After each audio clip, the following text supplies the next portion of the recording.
செலுத்தப்படாத முத்திரை வரிக்கு அபராத விலக்கு பெறுவதற்காக அரசாங்கம் அறிமுகப்படுத்திய PKPS எனப்படும் சிறப்பு தன்னார்வ அறிவிப்பு திட்டம் ஜனவரி 1 முதல் வரும் ஜூன் 30 வரை 6 மாதங்களுக்கு நடைபெறுகிறது.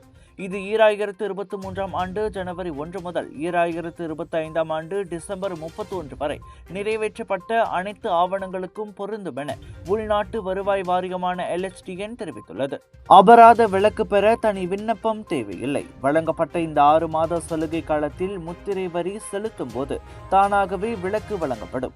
ஆனால் மோசடி சம்பந்தப்பட்ட வழக்குகளுக்கு இத்திட்டம் பொருந்தாது என அவ்வாரியம் தெளிவுபடுத்தியுள்ளது.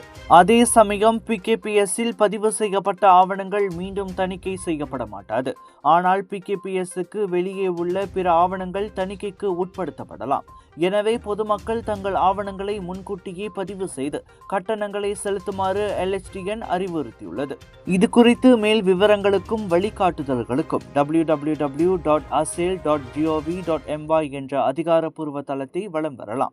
இம்முயற்சி மக்களுக்கு வரி கடமைகளை எளிதாக நிறைவேற்ற உதவுவதோடு நாட்டின் நிதி நிலைத்தன்மை மற்றும் மக்களின் நலனையும் வலுப்படுத்தும் என LHDN கூறிற்று. ஒரு நாளைக்கு நம்ம இருதயம் எத்தனை வாட்டி துடிக்குது தெரியுங்களா? கிட்டத்தட்ட 1 லட்சம் வாட்டி. நம்ம தூங்குற நேரத்துல இருதயம் மெதுவா துடிக்கும்.